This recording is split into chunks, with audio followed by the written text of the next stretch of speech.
Sam, it's a Category 5 right now. It's anticipated to hit as a Category 4, but it's less than 300 miles away, and it's still a Category 5.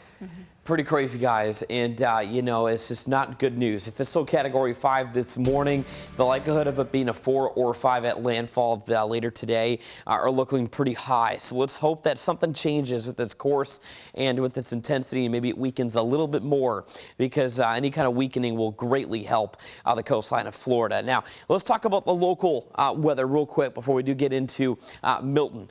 51 right now in the city. We actually kind of noticing a wind staying very light out of the east and southeast. It'll be another routine quiet day today. Go ahead and book that tea time for the afternoon, or just get in a little run planned outside, because it's going to be a great one outside to be spending it outdoors. This morning, though, a bit of a brisk one, though.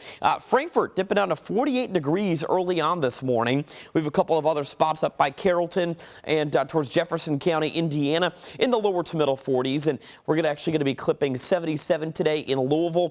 4-hour high temperature nearing 70 at the noon hour. And once again, as we get into later on tonight, not nearly as cool as it is this morning and late last night, but we're still going to be holding on to the upper 60s by about the 8 p.m. hour this evening. So Milton still a Category 5 hurricane, and in the southeastern Gulf of Mexico, we're already dealing with swaths of rain all the way up the coastline right now with Florida, anywhere from the Orlando location and just north of there towards Pensacola is where a band of rain's underway, but well to the south of Pensacola, mainly for that Gulf of Mexico coastline. 300 miles away is where the eye of Milton is from Tampa, Florida. And of course, Milton is really kind of trekking northeast pretty quickly, around 14 miles an hour. You see that well-defined eye with it. At what time Milton's going to be making landfall, unfortunately, later this evening, as most likely a Category 4 or Category 5 hurricane.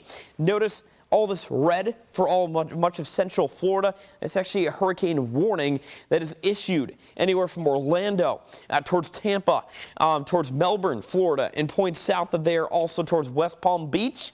And guess what? This hurricane is still going to be holding shape and staying as a Category 1 hurricane back into open waters of the Atlantic Ocean as we get you into later on this week, more so into Friday and beyond. So please make sure you keep everybody in Florida in your thoughts and prayers, because they're going to be dealing with this catastrophic, life-threatening hurricane, and we're not dealing with the localized impact because we have this good old ridge of high pressure right over western Kentucky and western Tennessee that's going to be acting to block this whole system and keep it well to the south and east of us. So again, localized impacts from Milton, we're not going to feel any of them, and Milton's going to be staying well to our southeast. So the weather impact 7-day forecast does keep us completely dry and a little cooler into early next week as a strong cold front moves through, and it will not be producing any kind of rainfall. It'll be passing by on the dry side to open up early next week.